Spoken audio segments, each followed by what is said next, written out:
अस्सलामुअलैकुम, मैं हूं हमाद और आज है हमारी इंग्लिश लैंग्वेज की क्लास नंबर 13 जिसमें हम देखेंगे पास्ट प्रोग्रेसिव।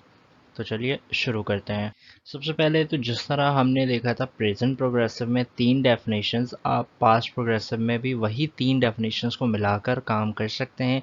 लेकिन मैं आपको यहाँ पर सिर्फ एक डेफिनेशंस बताऊंगा ताकि आपको बस लॉजिक समझ में आ जाए, फिर आप उसके हिसाब से सारी चीज़ों को यूज़ कर सकते हैं। ठीक है, तो जिस तरह हम प्रेजेंट प्रोग्रेसिव में बात करते थे, कोई काम अगर जारी है तो उसको हम प्रेजेंट प्रोग्रेसिव में लेते थे।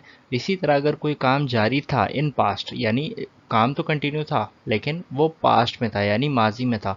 तो जब माजी में कोई काम ऐसा हो जो कि जारी हो, मतलब माजी में जारी हो का मतलब हो जाएगा जारी था। तो ऐसा काम जो कि माजी में जारी था, any action which was going on in past, यानी ऐसा काम जो कि पास्ट में जारी था, उसको हम पास्ट प्रोग्रेसिव से बनाते हैं। बनाने का तरीका बिल्कुल सिंपल है, subject plus was verb plus verb के आईएनजी फॉर्म प्लस एक्सेट्रा।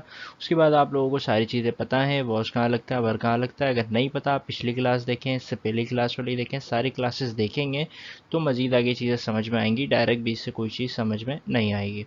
तो सिंपल, जैसे मैंने आप लोगों को बताया है कि हम प्रेजेंट, जिस तरह प्रेजेंट प्रोग्रेसिव को यूज़ कर देते हैं। अब जैसे मैंने आप लोगों को प्रेजेंट प्रोग्रेसिव में तीन डेफिनेशंस बताई थी।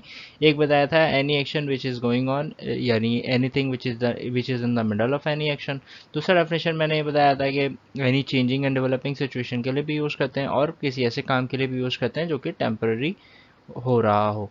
ठीक है, इसी तरह हम पास्ट सिंपल को भी ले सकते हैं कि पास्ट सिंपल ऐसा काम जो कि जारी था, पास्ट सिंपल ऐसा काम जिसमें चेंजिंग या डेवलपमेंट हो रही थी, पास्ट सॉरी पास्ट प्रोग्रेसिव।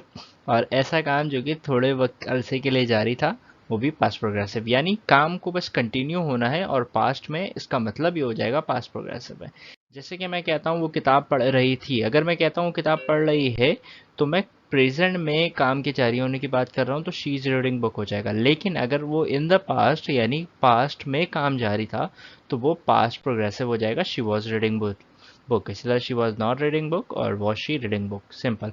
इसी तरह अगर मैं कहता हूँ कि वो मैं मोटा हो रहा था, अगर मैं कहता हूँ मैं मोटा हो रहा हूँ, आई एम गेटिंग फैट। लेकिन यहाँ पर मैं कह रहा हूँ मैं मोटा हो रहा था, यानी पास्ट की बात कर रहा हूँ, तो पास्ट प्रोग्रेसिव से बन जाएगा आई वॉज गेटिंग फैट। इसी तरह वो लोग मीटिंग के लिए दुबई जा रहे थे, they were going to Dubai for meeting. इसी तरह जैसे हमने देखा था प्रेजेंट प्रोग्रेसिव के अंदर थर्ड डेफिनेशन में थोड़े अरसे के लिए जो काम हो रहा है वो प्रेजेंट प्रोग्रेसिव का थर्ड डेफिनेशन होता था। इस तरह पास्ट सिंपल में भी थोड़े अरसे के लिए कोई काम अगर हो रहा था वो तो पास्ट सिंपल का हिस्सा हो जाएगा। क्लियर? इस तरह क्या वो पढ़ा रही थी, वॉज शी टीचिंग। और इसी तरह तुम बिल नहीं दे रहे थे, you are not paying the bill. ठीक है, इस तरह की जो भी जुमले बनेंगे, यानी ऐसा काम जो कि पास्ट में जारी था, उसको बनाने के लिए हम पास्ट प्रोग्रेसिव का यूज़ करेंगे। बहुत सिंपल सा है, जैसे प्रेजेंट प्रोग्रेसिव बहुत सिंपल था, उसी तरह पास्ट प्रोग्रेसिव बहुत सिंपल सा है। तो उम्मीद है ये छोटी सी क्लास आपको समझ में आई होगी। तो मिलते हैं अगली वीडियो में, तब तक अपना ख्याल रखिएगा। अल्लाह हाफिज़।